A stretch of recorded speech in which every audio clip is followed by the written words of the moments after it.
Habatus Renungan Harian Anak. Shalom, selamat pagi adik-adik semuanya. Berjumpa lagi di Renungan Habatus, Hidupku bagi Kristus. Sebelum itu mari kita bersatu dalam doa. Tuhan Yesus, kami mengucap syukur buat kasih-Mu. Kami boleh kembali merenungkan firman Tuhan. Tuhan pimpin kami, Tuhan buka hati dan telinga kami. Di dalam nama Yesus kami berdoa, haleluya, amin.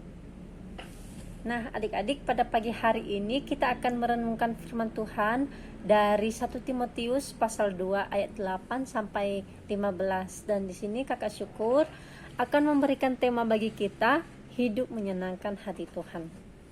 Nah, adik-adik, di sini siapa yang pernah diberikan aturan oleh orang tua?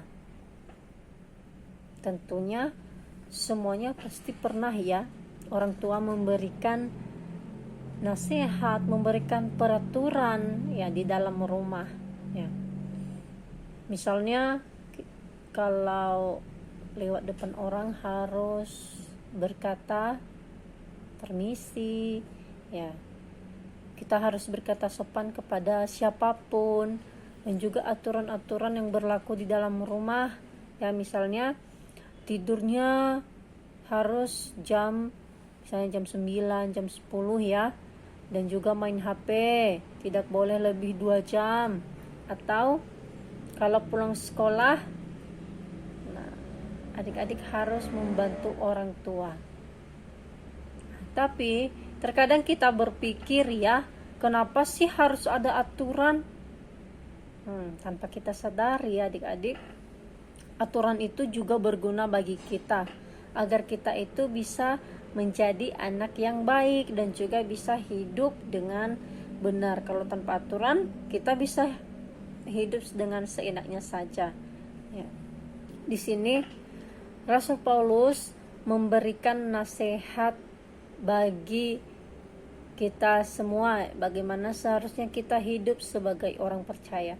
Nasihat ini tidak hanya berlaku hanya untuk orang dewasa saja ya, dan juga tidak hanya untuk laki-laki ya, tapi juga semua orang. Tadi juga disebut dengan perempuan ya.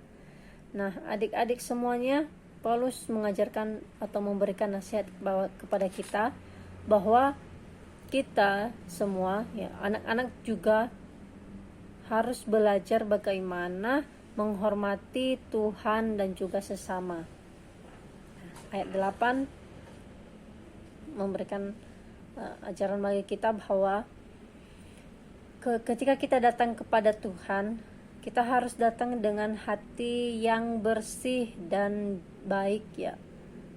Tadi Paulus mengajarkan bahwa ketika kita berdoa kepada Tuhan, harus berdoa dengan penuh kerendahan hati dan juga tidak menyimpan amarah dan kebencian, tidak sengaja menyimpan kebencian ya. Kalau misalnya kita berdoa kepada Tuhan ya, kita mengatakan bahwa aku mengasihi semua orang Tuhan ya, sementara kita masih membenci orang lain. Tetapi adik-adik, di sini kita diajarkan bagaimana ketika kita memiliki musuh, kita harus mengampuni, kita harus belajar untuk memaafkan dengan tidak membalas dengan kejahatan. Dan di ayat 9 di sini mengajarkan kepada kita bahwa ketika kita datang beribadah kepada Tuhan, kita harus menggunakan pakaian yang sopan ya. Dan di sini adik-adik, Tuhan tidak melarang kita untuk memakai pakaian mahal atau memakai perhiasan, tetapi maksudnya di sini adalah bagaimana ketika kita datang kepada Tuhan, kita itu tidak boleh sombong ya. Terkadang orang kalau datang beribadah, kalau sudah menggunakan pakaian mewah ya, menggunakan banyak emas, perhiasan, terkadang muncul kesombongan ya. Tetapi di sini diberikan nasihat kepada kita, bukan berarti Tuhan melarang kita untuk menggunakan perhiasan atau baju-baju yang mahal ya, yang mewah ya, bukan seperti itu. Tetapi kita harus memiliki kerendahan hati saat datang kepada Tuhan, tidak menyombongkan diri, tidak merendahkan orang lain ya. Misalnya contohnya ya, tidak mengejek teman yang pakaiannya sederhana, tidak menyombongkan apa yang kita punyai ya. Dan di ayat 11 ya, seharusnya lah perempuan berdiam diri dan menerima ajaran dengan patuh. Ya. Ini adalah nasihat agar kita itu belajar mendengar dan menerima setiap nasihat yang diberikan kepada kita. Ya. Mengatakan bahwa seseorang perlu belajar dengan tenang dan menerima pengajaran. Ya, anak-anak juga perlu belajar untuk mendengarkan, belajar untuk duduk tenang saat belajar, saat guru misalnya menjelaskan ya, harus mendengar dengan baik. Ya, ketika guru mengajar, kita mendengar, ketika orang tua memberikan nasihat, kita memperhatikan. Ya, dan juga ketika guru sekolah minggu menjelaskan firman Tuhan, kita tidak boleh sibuk sendiri ya, karena orang yang mau mendengarkan akan lebih mudah belajar ya. Kalau tidak mendengar, nanti ada pertanyaan, tiba-tiba tidak bisa menjawab ya, karena tidak mendengarkan dengan baik. Nah, adik-adik, Tuhan ingin kita bertumbuh menjadi pribadi yang lebih baik.